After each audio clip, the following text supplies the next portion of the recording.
সরস্বতী পুজো তো শেষ হয়ে গেল, আর সরস্বতী পুজোর পঞ্চমী তিথি শেষ হওয়া মানেই কিন্তু ষষ্ঠী পড়ে যাওয়া। আর এই ষষ্ঠী মানেই তো একটা নিয়ম আছে, গোটা রান্না করা। তাহলে চলুন সেই রান্নাটাই শুরু করে দিই, কারণ এটা তো আবার টাইমের ব্যাপার আছে, আর দেরি করলে হবে না। আর আপনাদেরও দেখাচ্ছি যে গোটা রান্নায় কী কী সরঞ্জাম দরকার।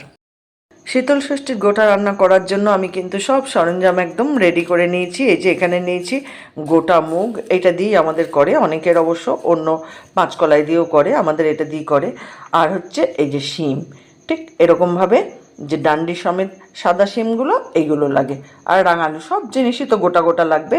এই যে রাঙালুগুলো নিয়েছি গোটা, আর মটরশুঁটিগুলো এই যে এরকম ডান্ডি সমেত লাগবে, সব জিনিসই তাই। আর এই যে ছোটো আলুগুলো ছোট ছোট নিয়েছি, এখানে নিয়েছি কুল, এগুলো একদম ডান্ডি সমেত। আর এই যে বেগুন, গোটা গোটা বেগুন ডান্ডি সমেত। আর লাগবে সজনে ফুল, এই যে সজনে ফুলগুলোও আমি কিন্তু রেডি করে নিয়েছি।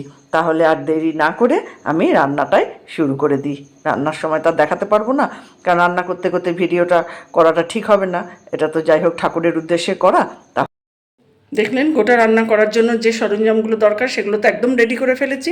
এবার তাহলে আর দেরি না করে রান্নাটাই শুরু করে দিই। আর রান্নাটা করার সময় তার কোনো কথা বলবো না, ভিডিও করবো না, দেখাতে পারবো না। তাহলে শুরু করা যাক। একদম রেডি হয়ে গেল গোটা রান্না।